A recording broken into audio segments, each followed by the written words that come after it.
Well, so hello everyone, and we will start today with chapter 8.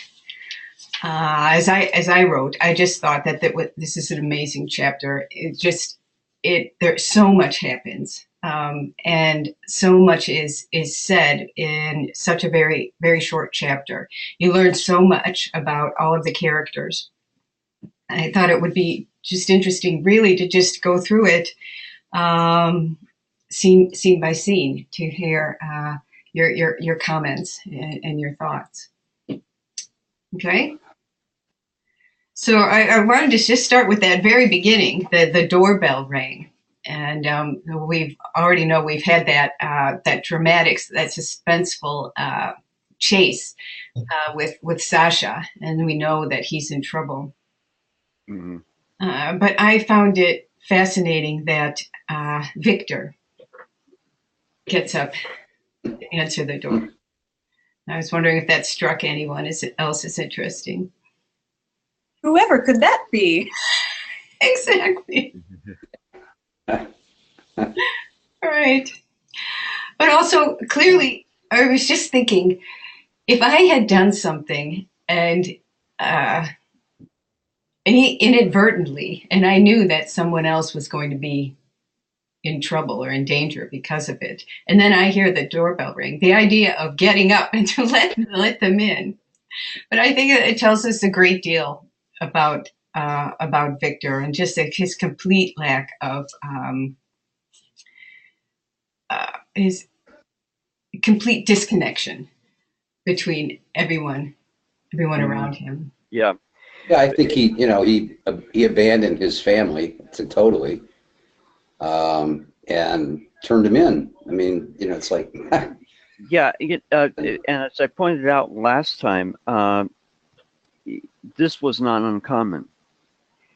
And it didn't need to even be a party member turning in their family members who weren't party members. It could also be someone who wanted to be have saved their own skins.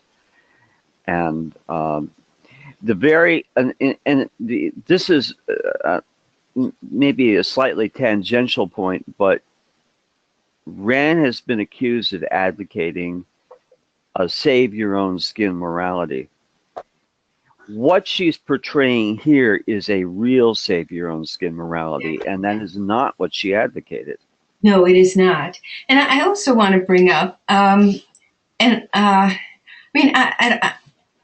I understand that when you do have to save your own skin, I understand there are situations like that. But in effect, is that what's happening here? Because you see other family members advocate for Sasha and Irina later on, right? Mm-hmm. There's no indication from any of them that they themselves will be on the next train to Siberia for doing this. Right. So to me, I don't even think for Victor that's an excuse. I think he's really in danger. Mm-hmm. It seems Victor's getting revenge because really? his family they've been snubbing him the entire time. So as he enters the party, they are treating him like a second-class citizen the entire time. And justly so. But I think he's like, in the back of his mind, I'll show you. And he reserved his worst for his family. You mean revenge against his family? Yes. Because they never acknowledged him as being a person or having any value or being authentic.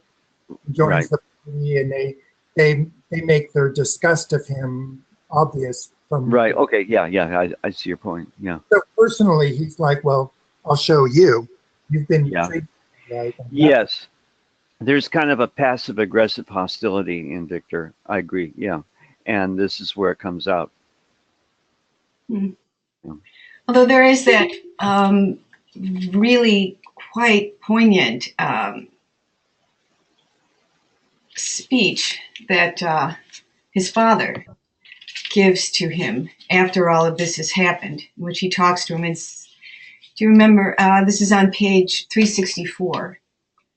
And it starts on page 363, right?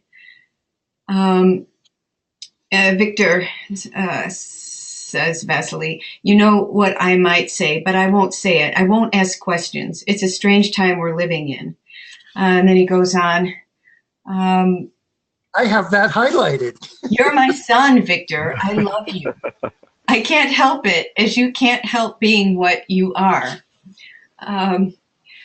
So there's an interesting, I think, a very clear acknowledgement from his family that they do value him. Well, Vasily is speaking doublespeak because he's going, I don't understand things anymore and I'm not going to blame you. But the whole thing is a blame on him for doing something. Unspeakable. Yes. And so he's just, I won't name it, or I can't possibly think, because what I think now is just doesn't matter. So he ends it with a kind of double meaning. Yeah. He says one thing, but he's really meaning, you're a scumbag and I'm going to cut you off. Yeah. Vasily can't. I mean, what can I do? Well, What but can he I do? I does can't give do him anything. an option, right? He gives Yeah. him an option. Help your sister. Yeah. And what does he say? He says, no, I can't. I can't. Literally, I can't. No. And I can't has an echo of I don't want to, Mhm. Well, or I won't. pretty shabby. Okay, so we are on. So when the police, they come in, right, and we get to see by contrast ways other people act in this situation. So here's Victor opening the door. Man comes in with the search warrant, and Sasha. How does he react to? The police officers, they go directly to the closet. Right. So it's not even like they have to search. Yes. No. So they've been given this information, right? Right. Well, Adele, what did you think of Sasha? Yeah, his reaction, just standing there staring at them, grinning, said he was just smiling at them calmly. And it's just heartbreaking, the whole chapter. It is. I know it's hard to talk about. But he also extraordinarily brave. I mean, he accepts it. Mhm. Resisting would be certain death anyway. But I mean, And he comes right to Irina's aid. Right? yes. The first. Doesn't blah blah blah. Yes, he's taking responsibility for Right. it. She knew nothing about it. The only stupid thing I thought was that I wouldn't be anywhere near Victor. If I was running from the law, I would have stayed. I would have made sure there was no way he would know where I was. Yeah. That's an interesting point, and I wonder if it's because that they themselves couldn't imagine this happening. Well, she also isn't the brightest bulb.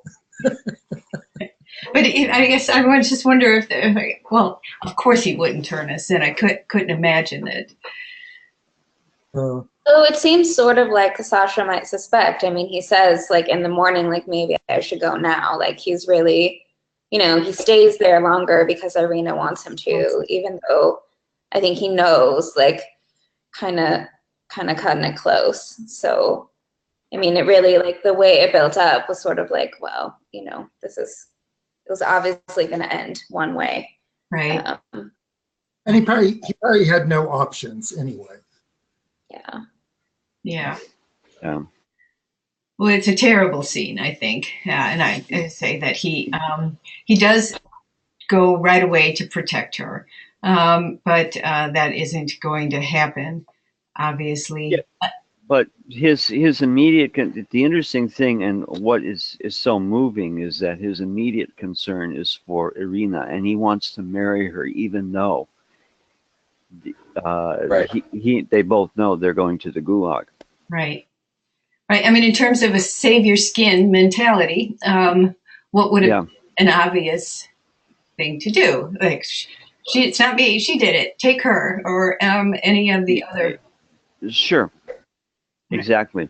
But this is not represented here. That type of behavior isn't represented here.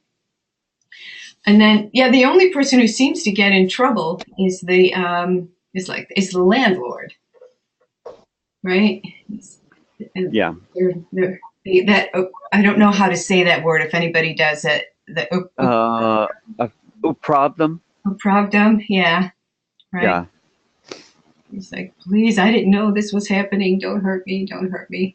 Landlord, so he's responsible for what goes under his roof. Right. Right. Yeah. Revolutionary. You got to report that stuff. Mm-hmm. Yeah. Yeah.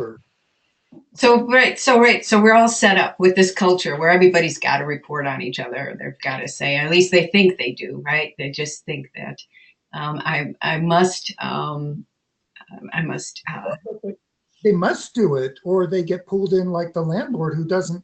He can't plead ignorant, even though it's the truth. Yeah. I don't. And they're like, well, so we're going to screw you. Yeah. We're going to give you a building to someone in the party. Right. Yeah. All right. So everybody's just trapped like rats here.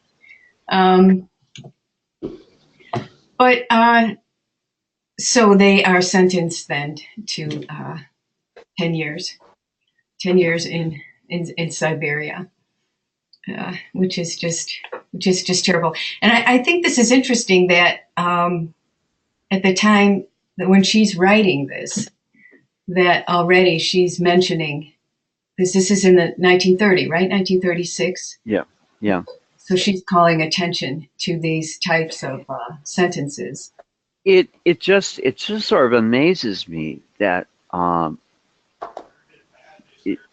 the reading public could have been so blind and deaf to this during the 30s while it was happening. I mean, you know, and this book got entirely overlooked, and it wasn't even a quote unquote objectivist novel. It wasn't Atlas Shrugged. It was just laying bare the realities of what was going on in the Soviet Union.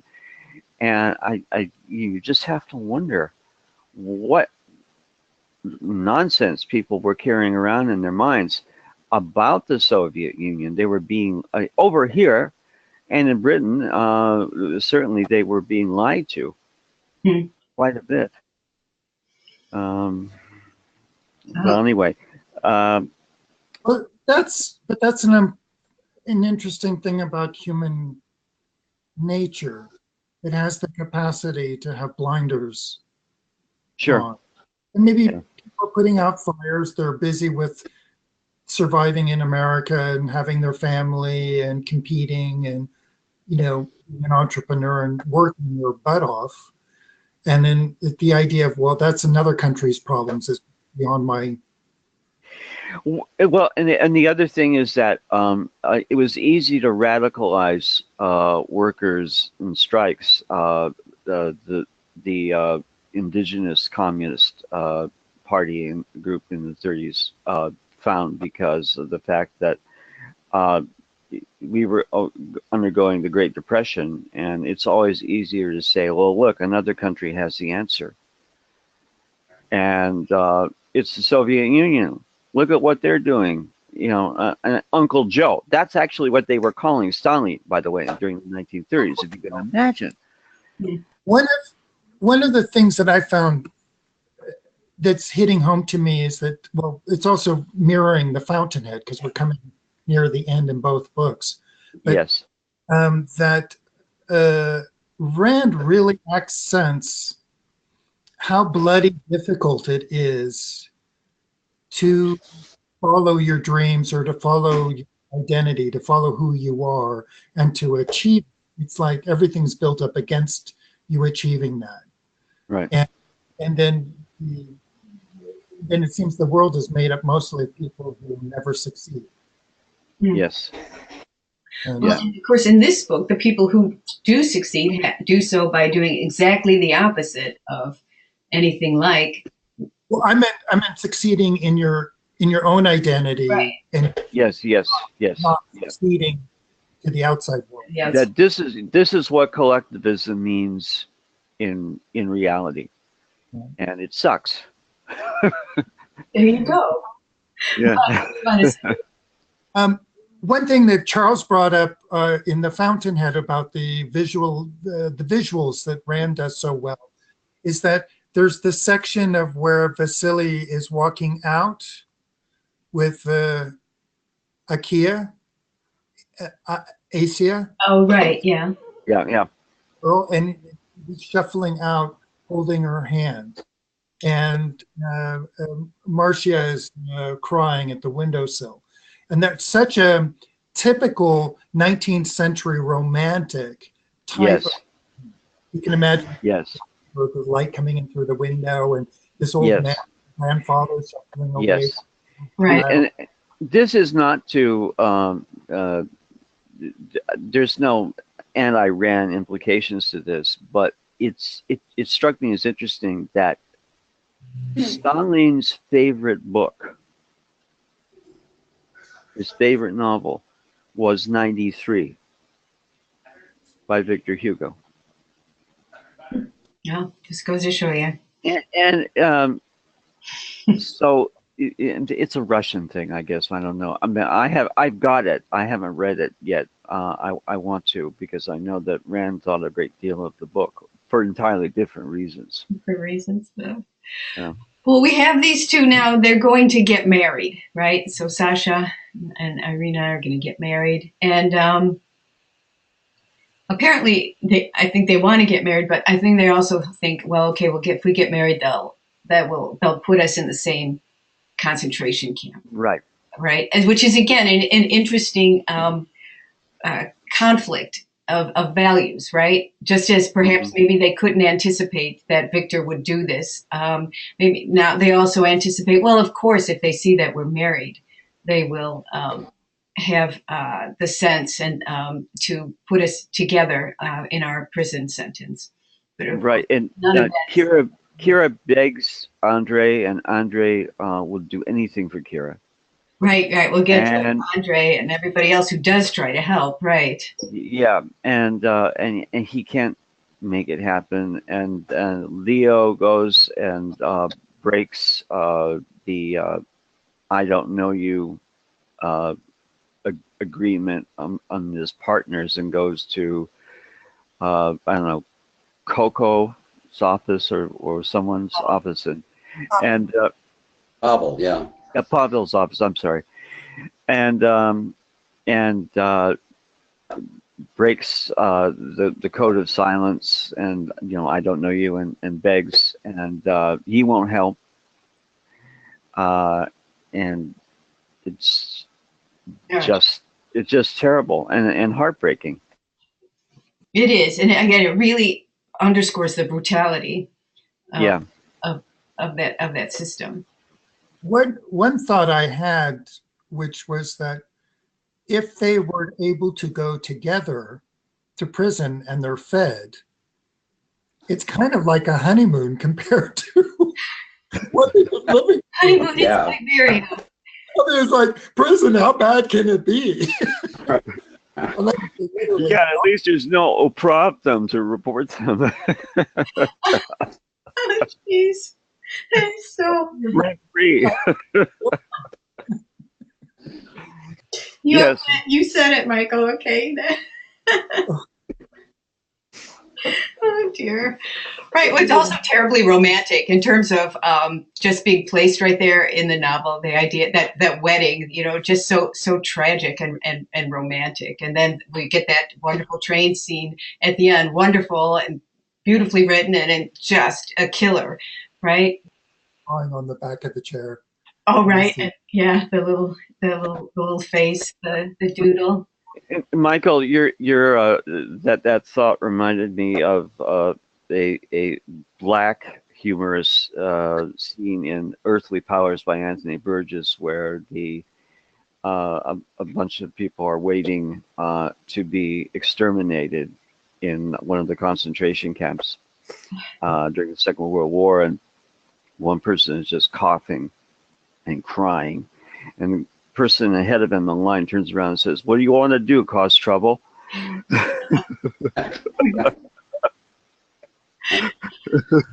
As if, right? Oh gosh.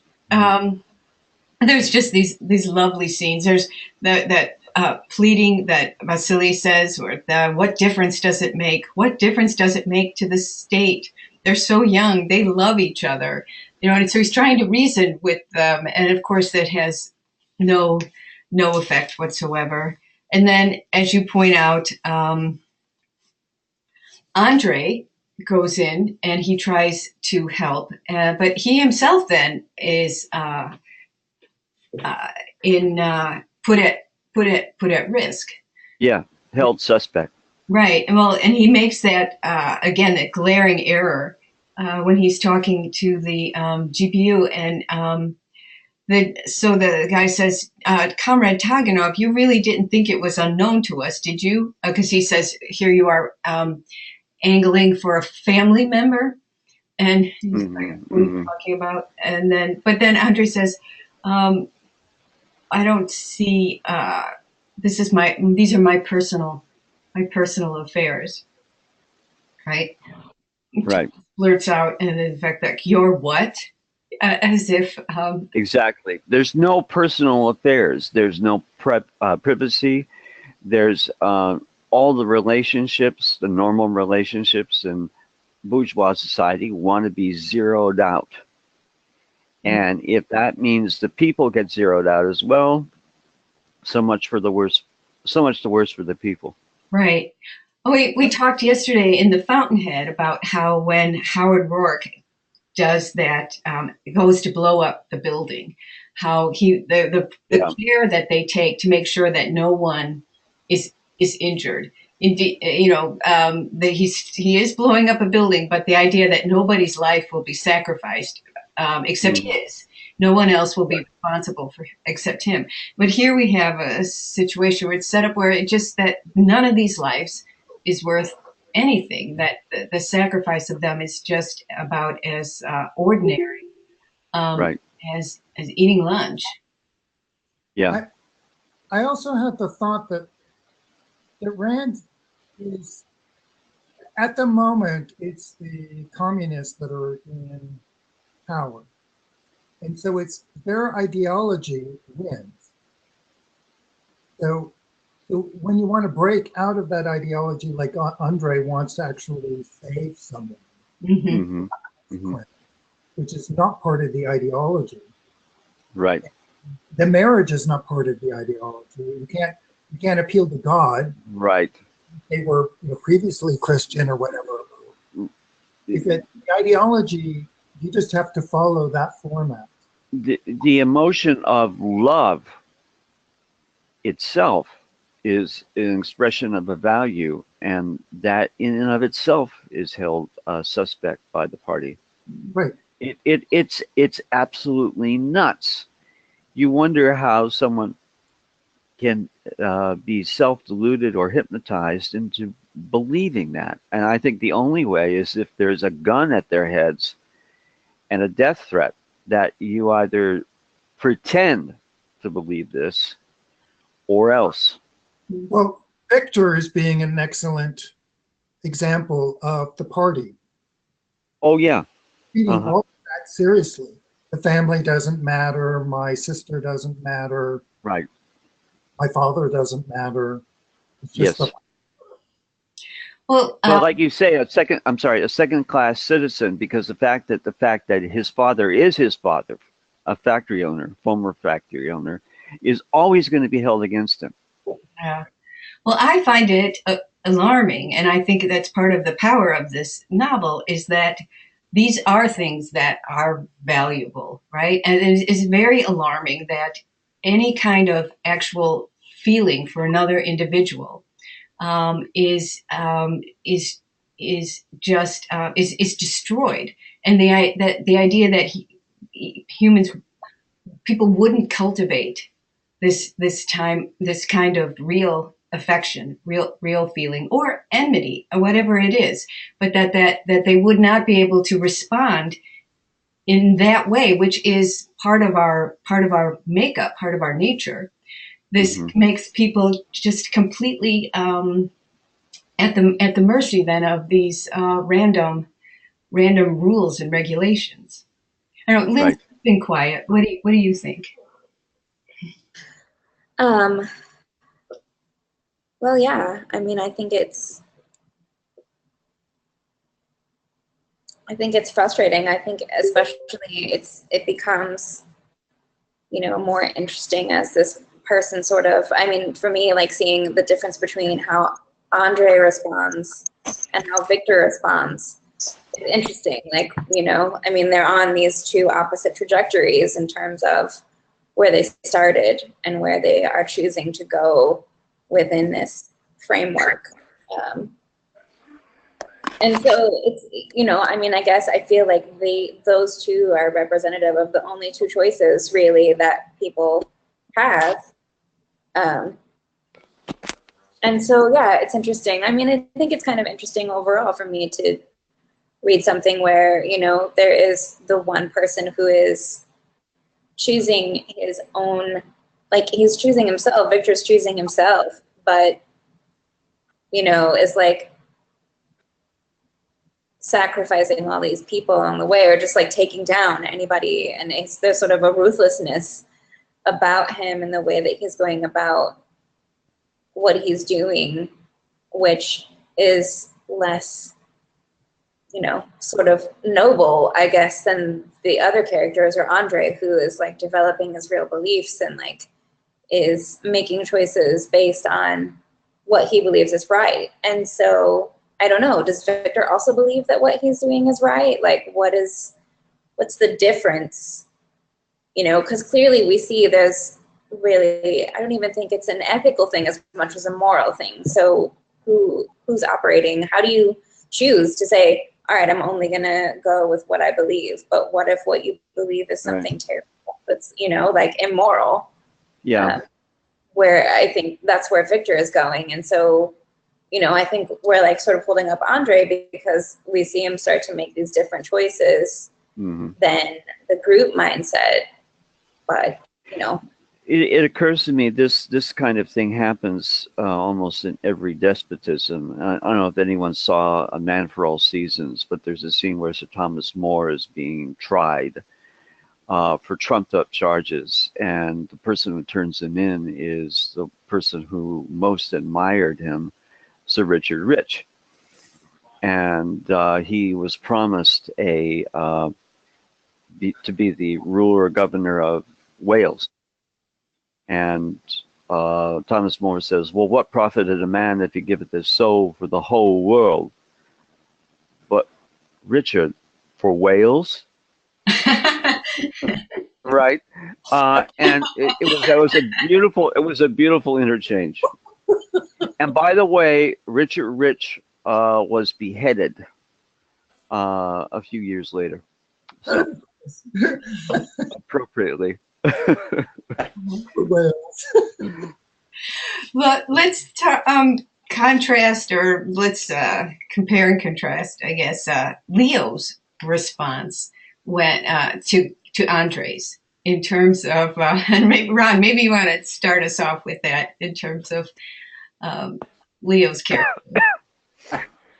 Well, classic Leo, I think, at this point in the game, he thinks he's on top of the world. I mean, he has this cavalier attitude about anything and everything, I think. And, even to the point that he gets Lady Sonia and to give him all the money so that they can go and have a party, and then only to find out that money belonged to the food guy that was owed big money, and now everybody's in trouble, I'm sure.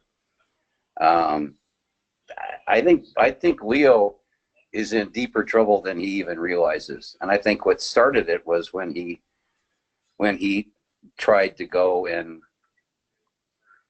help, to help get them both in the same prison, and he crossed the line with the, don't ask, don't tell policy that they had, and I think that got Leo in really deep trouble. Yeah, he basically is disregarding consequences entirely. I mean, he's debauching himself, having basically a burlesque party, stuffing money or whatever in people's women's Rubles. bras or some such thing like this. And Andre wants to marry her. And Andre wants to defect with her. Right. Kira, I mean. And, and she turns him down, and then she tells Leo, well, I want to marry, and he doesn't believe in marriage. Basically it's just a piece of paper. It's worth nothing. But And yeah, I'm sorry. Your opera. Yes. The opera where Andre proposes to Kira, and then that scene ends, and then she flips it and proposes to Leo. Identical. It's identical. The scene just flipped, but it's very much like an opera. You can see them. Yeah, you can see it as Verdi or Puccini. I mean, it's big. Yes. But that's true of all her novels, big. But I love opera, and this kind of bigness in novels is something that you don't see starting in the 20th century. It's kind of more muted and muted and muted and muted, and this larger than life has a virtue, which is highlighting important points and premises that other novels maybe don't so much. Adele and Lindsay, is that believable to you? Those scenes, were they over the top? Were you with them? Were you feeling it at identity, like the marriage proposals going back and forth? Did it resonate with you, those two scenes? What I thought was interesting about the whole marriage proposals that were going on, the marriage between Sasha and Irina and the marriage proposals, just that they made me think about how marriage didn't really mean anything in that time. And it's supposed to be, this celebration, this joining together of two lives. Mm-hmm. And that's what Irina and Sasha were trying to do. They were trying to maintain their lives together, trying to make sure that they could stay together. Mm-hmm. And I think that's what Leo and Kira both wanted. Not Leo, Andre and Kira both wanted when they both suggested marriage. Andre to Kira and Kira to Leo was trying to keep hold of these people, trying to make sure that they could stay together no matter what happened. Yeah. With Kira, I think it was her way of trying to keep Leo grounded to reality and to not give up, to have something else to live for, to have this kind of partnership. That's a very good point. I think so. In Soviet society, it was pointless. There was nothing to celebrate. Yeah. Lindsay? Yeah, I think so. I think so too. I agree with those points. I mean, I think there's a certain element of romance to the thing. I mean, even to Irina and Sasha's wedding, I mean, she requests it. And I think, for her, it's sort of like, even if they can't be together, I think she does it so that they can be, but even if they can, at least they had this thing. I mean, there's this terrible, it felt true, that sort of love and wanting to preserve at least that in the face of all these things. And I think that, yeah, there's the same element in Andre's proposal and the same in Kira's to Leo. I felt really frustrated. I felt frustrated with Kira by the end of the reading because I felt like Leo's response to that, if that was me, I don't know. Maybe I'm just too closely personally relating to Kira and Leo at the current time. And so I think Leo sucks. And I think that if that was me, I would be fine. Here. But, so it's believable to me because when I read it, I was like, oh, I just got out of one of these. And like, you gotta, I don't know. At some point, it's sort of like, why, to me, I was like, why is Leo staying with Kira? I understand that, like, sure, we don't need the ceremony of marriage. We don't necessarily need, this way that society recognizes this kind of love or this coming together. Like, we can make that commitment without doing this thing that seems expected or predicted. And, sure, that's not necessary. And that's one thing. But he also just seems to treat the whole thing like really cavalierly, like, it doesn't necessarily seem to mean anything to him that this would mean something to Kira. Like, and it's not the first instance of that where she's asked him, would you do this if it was just for me? And he's like, no. And so in the same way, I think she's trying to be connected to him, but also connect him to who she believes he could be.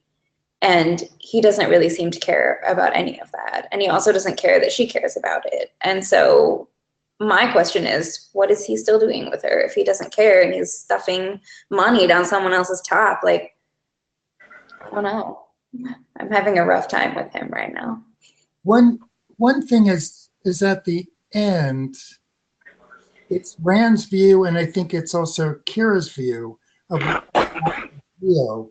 He was smiling, his arrogant smile on his face that remained incredibly beautiful, a face that was like a drug to her, inexplicable, unconditional, consummate like music. Yeah. No, but how? Because he's such a jerk. Like, to me, I'm like, girl, you've got to take off the love goggles. Like, right. Well, I think Rand would say if it's love, and it's there. It's very hard for it to go. It's very hard to go away. But I totally get that.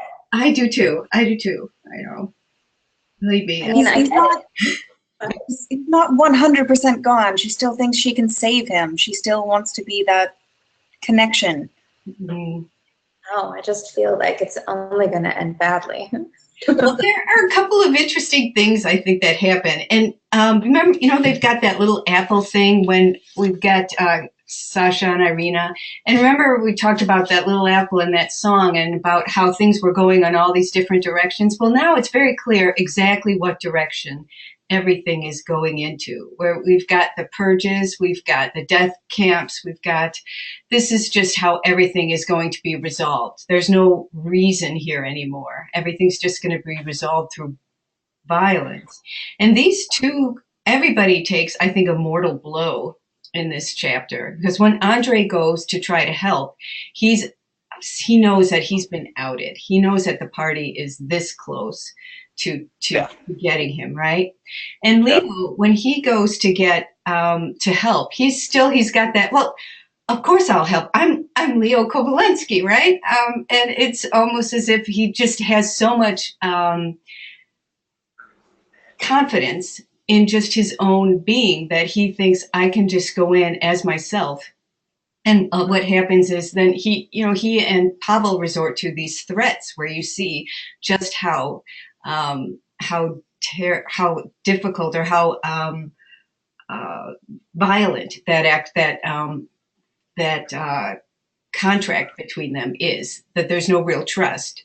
And I think at that point they both realize that it's lost. Everything is lost here. And Kira too, she takes a huge body blow because she does get exactly what she would want, which is a marriage proposal and a chance to get out, right?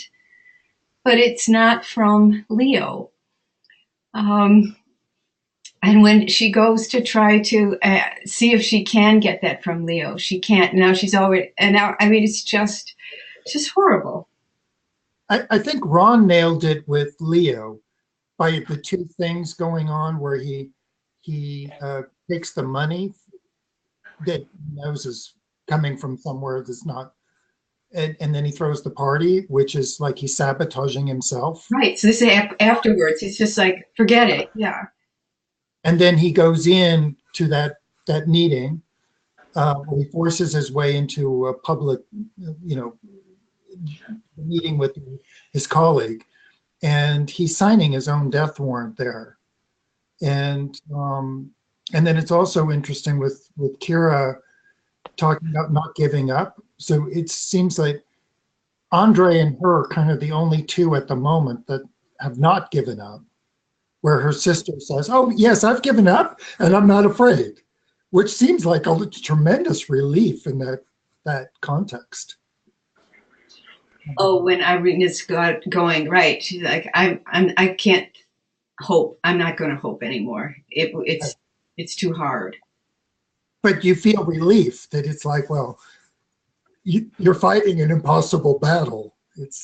There's nothing good going to come out of this. Charles, we can't hear you.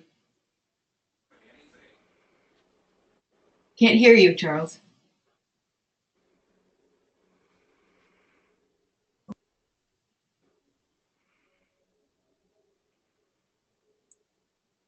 Mm-mm. While we're waiting for Charles to debug his audio, I want to apologize. I think my tablet died, so that's why. Okay, That's can you why I hear me kept now? dropping off. Huh? Can you hear me now? Yes. Yes, okay, because the cords got stretched a little too much. I'm sorry. Okay. Sorry about that. Okay, I was just going to say, sometimes you can't save someone if they don't want to be saved. And I think that's the case with Leo, because look, if they go across the border with passports, who's going to be arrested immediately? Leo. Everyone is a party member that he's involved with, and they're going to give him up like that. Yep.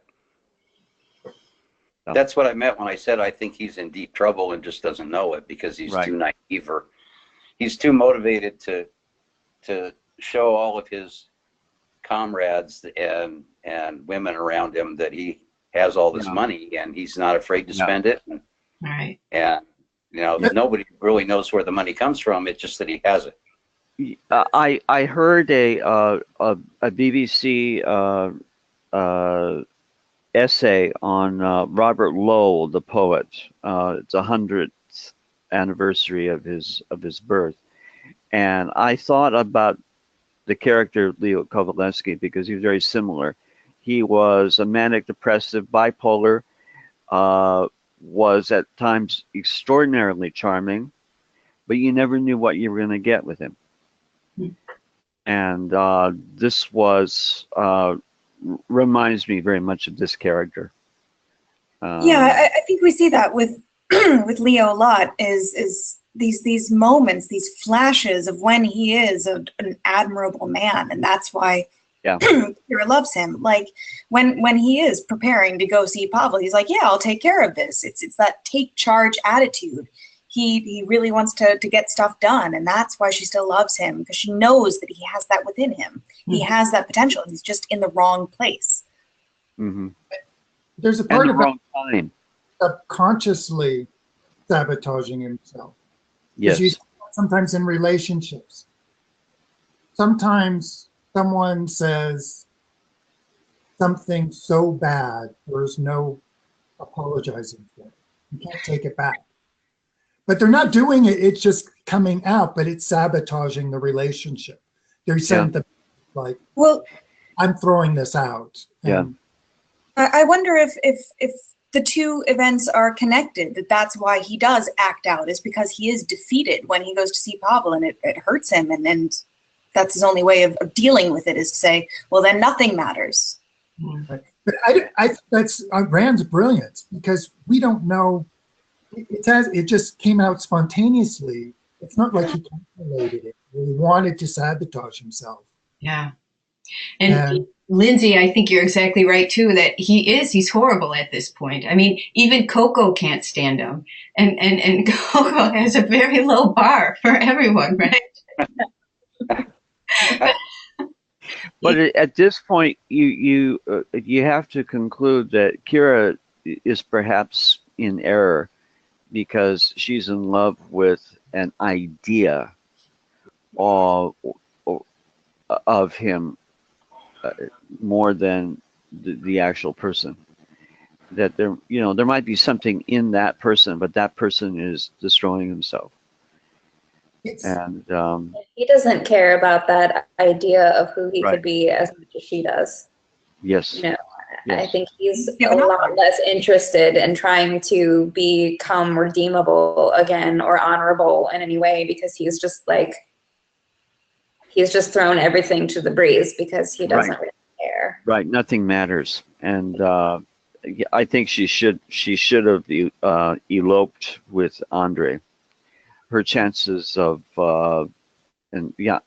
he with him, she could get away with it. And the plan was, he doesn't say it in so many words, but basically he makes the point that it would be possible to defect, and I think he means it. there's an interesting parallel between Leo and Francisco in Atlas Shrugged, where Rand talks about Francisco being like a character in an operetta, Hmm. Hmm. or kind of flamboyant, charismatic, Hmm. top character. And Leo has those qualities as well. So Rand really likes those qualities. Yeah. Indeed. Too, but I think Francisco is way more charming than Leo. Right. It's I kind really of like Francisco. Yeah, I don't know if anyone has noticed this, but I noticed that Francisco is a real popular name among objectivists. I don't know whether that's an online thing or what. My favorite Francis. Ragnar all the way. what? Ragnar all the way. Oh, okay.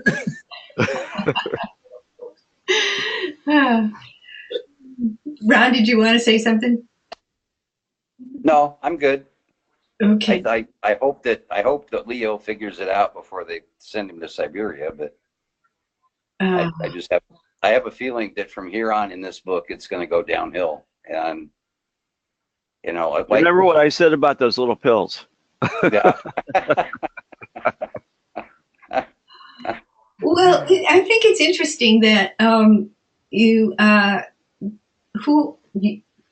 seem to want Kira to have accepted Andre at this point. You think that would have been the right choice? I don't think she could have been happy with him, knowing that Leo's still there. They're still having this sliver of hope about him. I don't think that she ever could have done that. Unrequited, perhaps, but yes, I think it's kind of almost like an obsession with her now. Just the idea of Leo, of what those things that disable her judgment entirely, like a smile and certain things that he does or says. Well, Yes.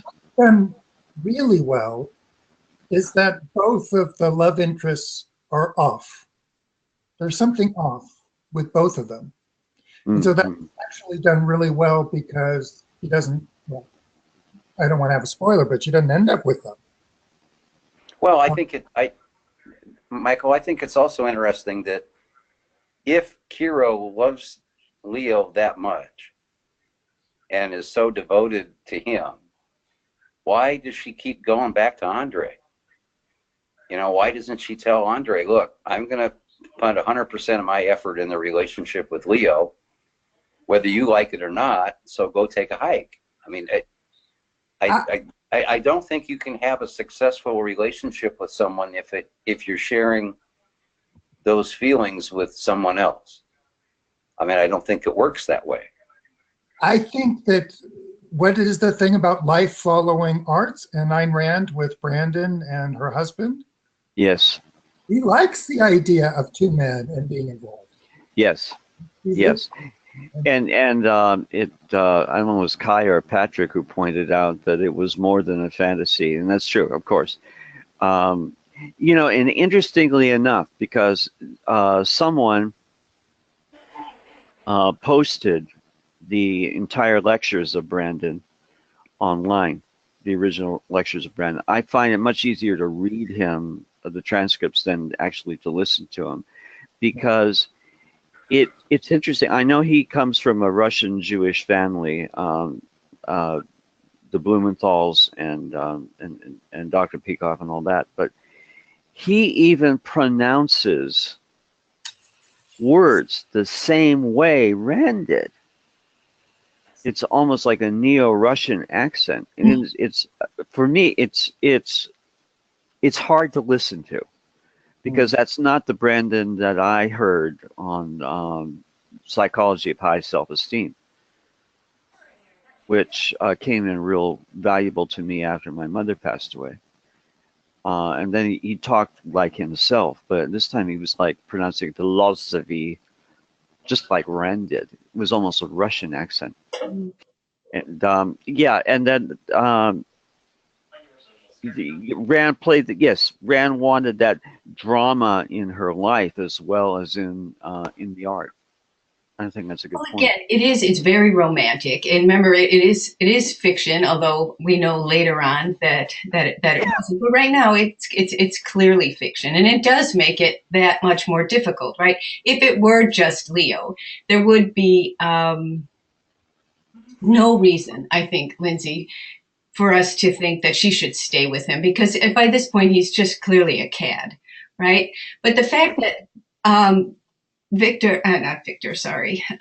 Andre has been there the whole time, we realize that there is something about Leo that she really loves, because otherwise most of us think, well, she has every reason to love Andre, right? Especially now that he's finally seen the light, as it were. He's finally seen that he's been completely wrong.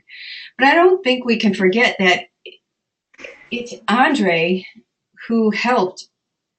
He really set the ball rolling. I mean, Andre was there at the very beginning of the revolution. He was there helping to bring communism and the state of things into everyone's lives. So while I think clearly he's horrified, there is still, he does have that responsibility.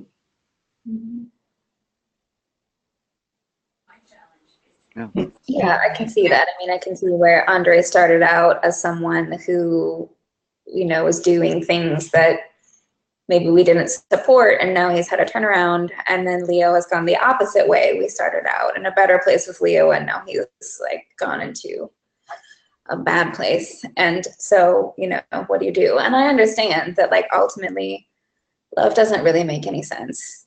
You love people because you just can't help it. Like, it's there. And so at some point, you have to choose, is the love that you feel worth more than the way you may be regarded? And I think Kira consistently is choosing this thing that she believes in because she believes in it so deeply. And, hopefully, I think she's hoping that it will turn out better if she just like rides this out, because of the circumstances and the world that they live in and everything that's happening.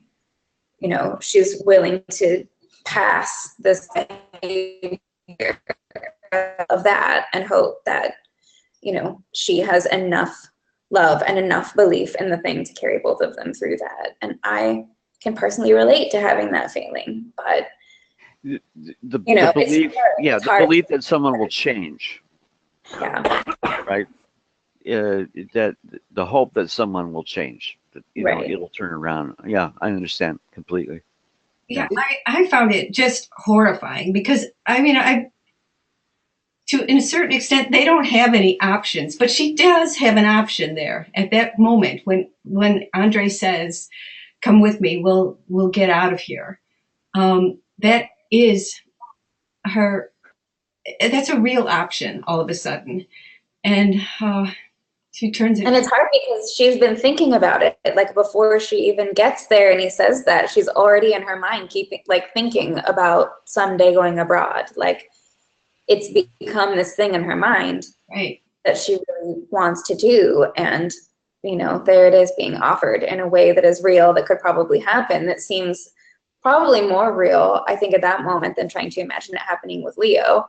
Because although she's got like the whole lot of money she saved, like, I don't know, is she going to have to use that to bail Leo out now?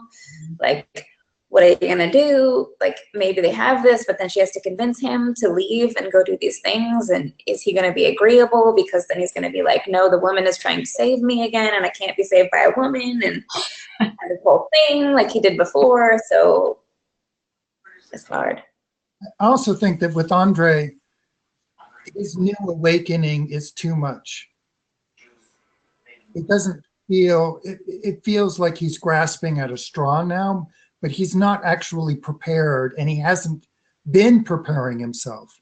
Where Kira's been preparing herself now, where she's storing away, that she's squirreling away the money. Hope of escape.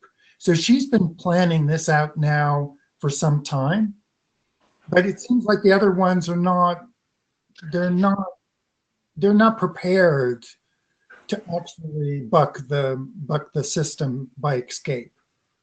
So seems to me a very realistic touch again from Rand, where she's holding it out as being a possibility, but their characters don't seem like they're going to be able to make that transition. Because if they make it, it's almost unrealistic. Like for Andre to actually be free and happy, I don't see how that could ever happen. Well, I love the idea of Andre getting out and then being becoming a Western intellectual and speaking out against the regime and bringing the information to everyone. I think that would be a lovely ending. But, yes. But that idea. The only notable example I can have of that ever happening was with Solzhenitsyn, who was himself imprisoned in the Gulag. He was not to my knowledge, a party member or whatever, and he was like one of the greatest novelists in Russian history. And they just sent him to Siberia for God knows how many years, and he would scribble on his hand and on little pieces of paper the notes for what became the Gulag Archipelago. And what is more amazing to me is that people in the West bought this crap. I mean, when I say the crap, I mean the whole Soviet thing. Oh, Soviet's not so bad, and all that sort of thing.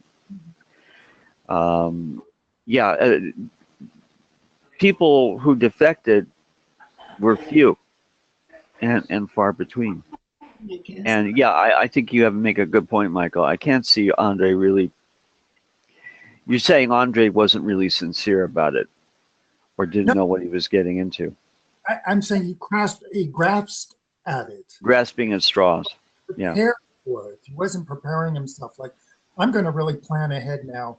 I've got some money. I'm going to start storing it away, and I'm going to escape this place. Out of here. Yeah. If he was thinking that early on in the book, he would make it out because he wouldn't be naive. But he's coming to himself late in the book. And then also he's also in a little bit of a trouble now because of the relationship with Kira, and then having the cojones to ask the party to let them Sasha and Irina live together in the same prison. That's out of order, right there. So he probably figures he's in trouble. Yeah, I think that was exactly what Kira has been worried about this whole time. She knew that if their relationship, not just for her own sake and not wanting Leo to find out about it, but also she knew what it would do to him. She knew that it would destroy his standing in the party, that it would destroy everything that he's been working for his whole life. And I think that's why she doesn't want to leave with him either. She doesn't really love him in that way. She never wanted to be in a relationship with him. She always wanted to be his friend. She likes him. She respects him. But she doesn't love him like that. But she cares about him enough to know that him depending on her entirely, this whole shift he's gone through, saying that he has nothing left but her. She knows that if she did leave him, it would utterly destroy him. And she doesn't want to do that. Right. Yeah. All right, Plus- everybody. This was Yeah. a really great talk. I'm Yeah. sorry that we're out of time, but Okay. there will be plenty again in the next two chapters as we really start to head toward the end. So thank you very much. It was great to see you. Thank you, Marilyn. Marilyn, good to see everybody. Yeah, nice to see everybody and see you next week.